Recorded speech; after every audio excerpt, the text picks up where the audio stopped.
Result आया और जब आपने रिजल्ट देखा तो सबसे पहला जो रिएक्शन था वो कैसा था?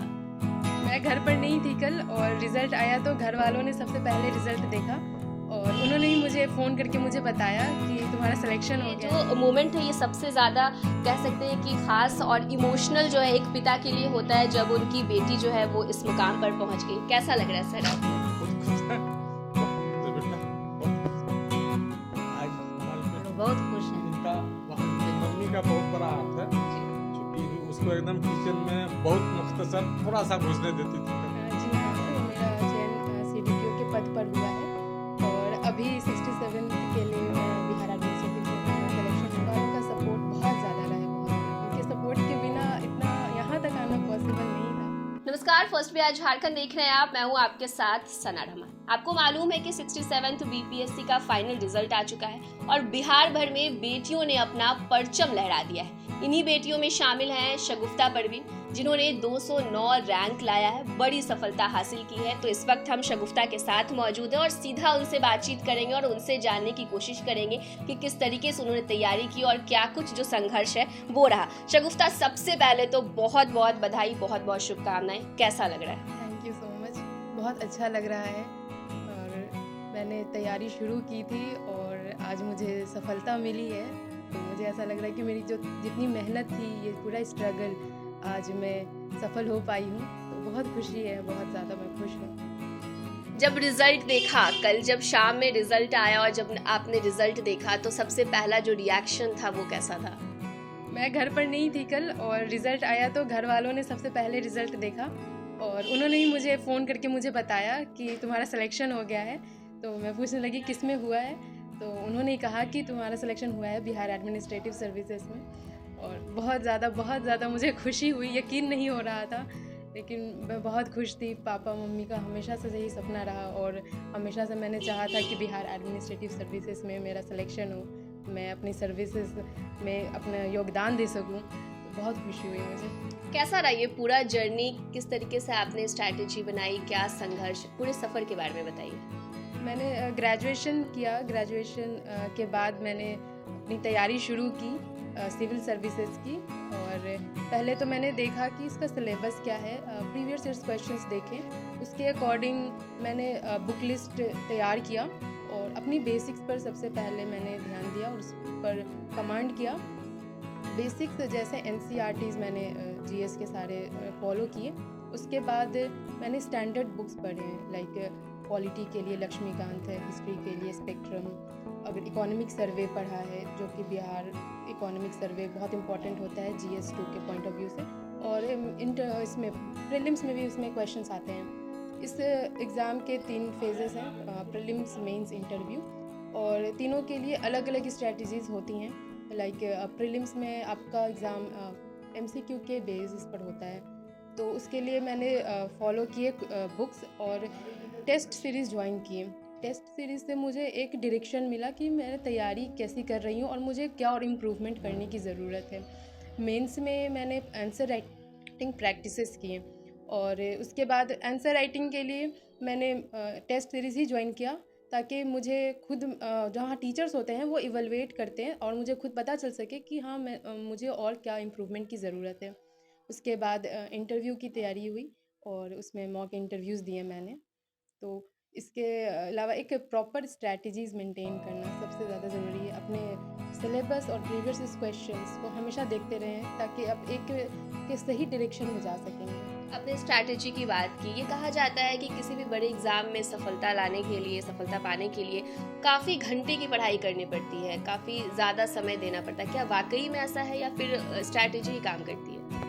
दोनों ही इम्पॉर्टेंट है और बहुत ज़्यादा घंटे नहीं, बहुत ज़्यादा घंटे देने से अच्छा है कि अगर आप पढ़ रहे हैं तो कंसिस्टेंट होकर पढ़िए। अगर आप 8 घंटे पढ़ रहे हैं तो आप उसको फॉलो कीजिए थ्रू आउट द प्रोसेस। ये एग्ज़ाम, प्रीलिम्स, मेंस, इंटरव्यू, इस पूरे प्रोसेस में ही 1 से 1.5 साल लग जाते हैं और आपको इस पूरे ड्यूरेशन में ही कंसिस्टेंट रहना है। एक दिन 10 घंटे पढ़ लिया, 12 घंटे, 14 घंटे, और दूसरे दिन नहीं पढ़ा, ऐसा नहीं। अगर आप पढ़ रहे हैं तो रेगुलर पढ़िए। तो अगर एग्ज़ाम का जब डेट नज़दीक आ जाता है तो हाँ, ड्यूरेशंस थोड़ा ज़्यादा बढ़ जाते हैं, आवर्स थोड़े ज़्यादा हो जाते हैं, लेकिन कंसिस्टेंसी होनी चाहिए। अगर आप कंसिस्टेंट है और प्रॉपर स्ट्रेटजी फॉलो कर रहे हैं तो इसमें श्योर सक्सेस मिलेगा। शगुफ्ता, ऑफ कैमरा जब हम बातचीत कर रहे थे तो आपने बताया कि इससे पहले आपने CDPO का भी एग्जाम निकाले, ज्वाइनिंग लेटर आनी थी बस, और इस बीच ये रिजल्ट आ जाता है। तो क्या मतलब वो एक अलग खुशी होती है कि ऑलरेडी मेरे हाथ में एक नौकरी है, दूसरी उससे बड़ी नौकरी मिल गई? जी हाँ, मेरा चयन CDPO के पद पर हुआ है और अभी 67th के लिए मैं बिहार एडमिनिस्ट्रेटिव से में सिलेक्शन हुआ है। तो खुशी बहुत है मुझे, क्योंकि हमेशा से बिहार एडमिनिस्ट्रेटिव सर्विसेज में आना था मुझे, और जिस चीज़ की मैंने इतनी तैयारी की, मेहनत किया, आज उसमें सफलता मिल गया है मुझे, तो बहुत खुशी। सपना पूरा हो गया कड़ी मेहनत के बाद, किसको श्रेय जाता है? किस तरीके से मम्मी पापा ने सपोर्ट किया और पूरा श्रेय आप किसको देना चाहते हैं? मेरे पूरे फैमिली ने बहुत सपोर्ट किया है। मम्मी पापा ने, भाई बहन ने, टीचर्स ने गाइड किया है मुझे, कुछ अच्छे फ्रेंड्स हैं उन्होंने मुझे प्रॉपर गाइडेंस दी, हेल्प किया है, और घर वालों का सपोर्ट बहुत ज़्यादा रहा है, बहुत ज़्यादा। उनके सपोर्ट के बिना इतना यहाँ तक आना पॉसिबल नहीं था। तो पापा ने बहुत सपोर्ट किया, बहुत मुझसे ज़्यादा, हमेशा वो मुझे लेकर कॉन्फिडेंट रहे। बहुत ऐसे टाइम पर मुझे ऐसा लगा कि शायद नहीं हो पाएगा, लेकिन हमेशा उन्होंने मुझे मोटिवेट किया, और बहुत ज़्यादा परिवार का सपोर्ट बहुत ज़्यादा रहा है मुझे। मतलब ये कि एक पॉइंट पे आकर लगता है, लगातार आप पढ़ाई करते रहते, एक ही चीज़ में लगे रहते हैं, तो कभी ना कभी ये चीज़ माइंड में निगेटिव थॉट जो है वो आती है, लगता है कि अब मुझसे नहीं हो पाएगा। तो क्या एक ऐसी चीज़ रही या फिर कौन ऐसा शख्स रहा जिसको देख के आपको लगा कि नहीं, मुझे करना है, इनके लिए करना है? जी, हर एस्पिरेंट को अगर वो तैयारी कर रहे हैं तो एक ऐसे पॉइंट ऑफ टाइम पे हमेशा लगा रहता है कि शायद नहीं हो पाएगा या बहुत मुश्किल है, और मुझे भी ऐसा लगा है, और निगेटिव थॉट सबको आएंगे, मुझे भी आए, बहुत बार आए। बस उसको ओवरकम कीजिए। अगर आप मेहनत कर रहे हैं दिल से, तो आपकी इनर फीलिंग्स आपको बताएगी कि आप मेहनत कर रही हैं। और अगर निगेटिव थॉट्स तो आते थे, मैंने बस उसको साइड किया है और अपने दिल की सुना। और परिवार वाले इतना ज़्यादा मुझे सपोर्ट करते थे तो मैं हमेशा ही मोटिवेटेड रहती थी, और नेगेटिव थॉट्स आए हैं तो मैंने उसे ओवरकम किया है हमेशा। आपका रैंक बहुत अच्छा है, 209 आपका रैंक है, एक SDM बनेंगे आप, एक बड़े पद पर जाएंगे। बिहार में सबसे ज़्यादा सुधारने की ज़रूरत किस चीज़ पर, या फिर आप एक बड़ी ऑफिसर बनकर जब जाएंगे, आपको जिम्मेदारी मिलेगी, तो सबसे पहली आपकी जो कह सकते हैं पहल या फिर जो जिम्मेदारी आपके तौर पर आप देखती हैं, क्या सुधार होंगे? सबसे पहले तो जो गवर्नमेंट की प्रोग्राम्स और पॉलिसीज़ चल रही है, गवर्नमेंट जो हमारे डाउन ट्रोडन सेक्शंस हैं उसके लिए बहुत सारे स्कीम्स हैं, पॉलिसीज़ हैं। हमारी जो बिहार की सबसे बड़ी जनसंख्या है, अगर 2011 के सेंसस के अकॉर्डिंग देखें तो 88% तो अभी भी रूरल एरियाज़ में है। तो गवर्नमेंट की पॉलिसीज़ बहुत ही ग्राउंड लेवल तक नहीं पहुंच पाती है, लोग अवेयर नहीं है कि उनके लिए सरकार की ये योजनाएं चलाई जा रही हैं। तो मैं इस चीज़ पे फोकस करूँगी कि जो भी गवर्नमेंट की योजनाएं हैं वो बिल्कुल ग्राउंड लेवल तक लोगों को पहुंच पाए, और ताकि लोग जो हैं वो उस योजनाओं का लाभ ले सकें। दूसरा, हमारा बिहार अभी भी लिटरेसी में पीछे है, तो एजुकेशन सेक्टर पे बहुत ज़्यादा फोकस करने की ज़रूरत है, और महिलाओं पर स्पेशली, और स्किल्स डेवलपमेंट, ताकि वो सिर्फ पढ़ाई करके आगे रुक ना जाए। स्किल्स प्रोवाइड होगा तो उन्हें एम्प्लॉयमेंट अपॉर्चुनिटीज़ मिलेंगी। जो अगर हम अभी देखते हैं माइग्रेशन की समस्या बहुत है, तो माइग्रेशन की ये समस्या अगर एम्प्लॉयमेंट अपॉर्चुनिटीज़ बिहार में मिल रही है तो उसे बहुत हद तक कम किया जा सकता है। आपने अपना संघर्ष बताया, आप आगे क्या करेंगी ये बताया, बहुत बहुत शुक्रिया शगुफ्ता। लास्ट में चाहूँगी उन तमाम लोगों के लिए, उन तमाम छात्र छात्राओं के लिए जो कि इस एग्ज़ाम की तैयारी कर रही है या फिर किसी भी बड़े एग्ज़ाम की तैयारी करी, किस तरीके से उन्हें पढ़ना चाहिए, क्या स्ट्रैटेजी बनानी चाहिए, और सबसे इम्पॉर्टेंट किस पॉइंट पे फोकस करना चाहिए? सबसे पहले तो खुद पर भरोसा रखिए, लोगों की बातों पे मत आइए। अगर कुछ लोग कह रहे हैं बहुत टफ है, तुमसे नहीं होगा, मत सुनिए। अपने आसपास ही ऐसे लोगों को रखिए जो आपको हमेशा ही मोटिवेट करते हैं। कुछ फ्रेंड्स होंगे, आपके फैमिली मेम्बर्स, टीचर्स, उनको ही अपने हमेशा आसपास रखिए। नेगेटिव थॉट से, नेगेटिव लोगों से दूर रहिए। सेकेंड थिंग है कि आपको कंसिस्टेंट रहना है। एक दिन पढ़ लिया, दूसरे दिन नहीं पढ़ पा रहे हैं, खुद को एक्सक्यूज़ मत दीजिए कि आज नहीं हो पाई पढ़ाई। नहीं, खुद को कहिए कि गिल्ट फील होना चाहिए अगर आज पढ़ाई नहीं हो पाई है। कंसिस्टेंसी बहुत ज़्यादा ज़रूरी है। क्या पढ़ना है इससे ज़्यादा ज़रूरी है कि आप फ़िल्टर कीजिए कि क्या नहीं पढ़ना है। बुक स्टॉल पे बहुत बुक्स है, सब नहीं लेकर आना है। कुछ लिमिटेड बुक्स को बहुत बार पढ़ना है, बजाय कि बहुत सारे बुक्स को एक बार पढ़ गए हैं। ओके, बहुत बहुत। तो यहाँ पर शगुफ्ता के मम्मी पापा भी हैं, उनसे भी बातचीत करेंगे क्योंकि ये जो मोमेंट है ये सबसे ज़्यादा कह सकते हैं कि ख़ास और इमोशनल जो है एक पिता के लिए होता है जब उनकी बेटी जो है वो इस मुकाम पर पहुँच गई। कैसा लग रहा है सर आपको? बहुत खुश है, बहुत से बेटा, बहुत खुश है। आज हमारी बेटी कंप्लीट की, इसके लिए हम बहुत खुश हैं। और उसने बहुत मेहनत किया। आज 5 साल से वो कहीं नहीं की, सिर्फ घर पे मेहनत की, पढ़ी, और न शादी कहीं भी। सब लोग बोले चलो बेटा शादी में जाना, तो नहीं पापा हम नहीं जाएंगे। उसके लिए खाना मंगवा दिया घर पे, लेकिन वो कभी नहीं गई।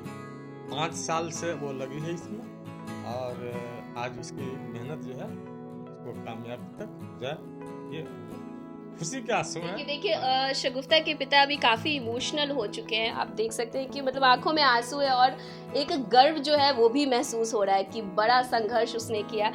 उनकी माँ से भी बातचीत करेंगे क्योंकि शगुफ्ता ने भी ये कहा कि मैम पूरा श्रेय मेरी फैमिली को जाता है, सबसे ज़्यादा सपोर्ट जो है वो माता पिता ने ही किया। कैसा फील हो रहा है? जी बहुत खुशी हो रही है, और हम लोग ने बहुत साथ दिए शगुफ्ता को, इस मुकाम पे पहुंची माशाल्लाह, और हम लोग बहुत खुश हैं। मतलब घर की बेटी ने कर दिया, मेहनत किया, आज मेहनत की जी, हम लोग बहुत खुश हैं। इनके मम्मी का बहुत बड़ा हाथ है जी। क्योंकि उसको एकदम किचन में बहुत मुख्तसर थोड़ा सा घुसने देती थी कभी। बाकी इन्होंने, हम लोग क्योंकि ऊपर में रहते हैं और गर्मी के दिनों में किचन में खाना बनाना बहुत मुश्किल होता है, लेकिन फिर भी इन्होंने गर्मी में उसमें भी अपनी परेशानी को झेला, लेकिन बच्चों को पढ़ने में कभी रुकावट नहीं बनने दी। और इनका बहुत बड़ा हाथ है कि नहीं बेटा तुम जाओ पढ़ो, जो घर के जो काम है वो हम करेंगे पूरी तरीके से सब जी कुछ जी किया है। जी जी। बहुत बहुत शुक्रिया। और बच्चों की कामयाबी में पेरेंट्स का कितना रोल होता है वो एक पेरेंट्स ही जानता है, जी। बस अब और क्या। ये काफ़ी इमोशनल माहौल हो गया और हमने ये जाना कि किस तरीके से शगुफ्ता ने जो है तैयारी की, किस तरीके का संघर्ष रहा, और शगुफ्ता के मम्मी पापा भी मतलब इमोशनल हो गए। मैं भी इनको देख के इमोशनल हो रही हूँ। एक बार फिर से शगुफ्ता आपको बहुत बहुत बधाई हो। हम आशा करते हैं आप काफ़ी आगे बढ़िए और बिहार के लिए जिस सोच के साथ आप आई हैं काफ़ी अच्छा कीजिए। मतलब एक कहते हैं ना शगुफ्ता कि एक बढ़िया से जो गाइडेंस में रह के पढ़ाई करना, किनका गाइडेंस रहा? कहते हैं कि सेल्फ स्टडी जो है वो भी काफ़ी काम आती है। सेल्फ स्टडी ही काम आई या किसी एक टीचर, किसी मेंटोर का गाइडेंस रहा आप पर? मैंने शुरुआत सेल्फ स्टडी से की थी। जब मैंने टेस्ट सीरीज़ ज्वाइन किया तो मैं बहुत सारे टीचर्स से मिली और उनसे मैंने प्रॉपर गाइडेंस लिया। जहाँ मुझे प्रॉब्लम होती थी या मेरे मार्क्स नहीं आ रहे होते थे तो मैं उस पर अपने टीचर्स से बात करती थी और वो मुझे एक प्रॉपर गाइडेंस देते थे कि आपको इस तरह से पढ़ना है या इस बुक से पढ़ना है, ये फॉलो कीजिए। तो उन्होंने बहुत गाइड किया है। टीचर्स, मैंने कभी शर्माया भी नहीं। टीचर्स से जो भी मुझे डाउट्स थे मैं हमेशा ही क्लियर करती रही और टीचर्स ने हमेशा ही गाइड किया। प्रीलिम्स में भी, मेंस में भी हमेशा टीचर्स की गाइडेंस बहुत इंपॉर्टेंट है। बहुत बहुत शुक्रिया और एक बार फिर से बहुत बहुत शुभकामनाएं आपको। शगुफ्ता परवीन थी, बीपीएससी 67th में बड़ा अच्छा रैंक इन्होंने होल्ड किया है। तमाम इसी तरीके की संघर्ष की कहानी हम आपको फर्स्ट बिहार झारखंड पर दिखा भी रहे हैं और आगे भी जो जितने टॉपर्स हैं उन तमाम लोगों से आपको रूबरू कराएंगे। बने रहिए फर्स्ट बिहार झारखंड के साथ।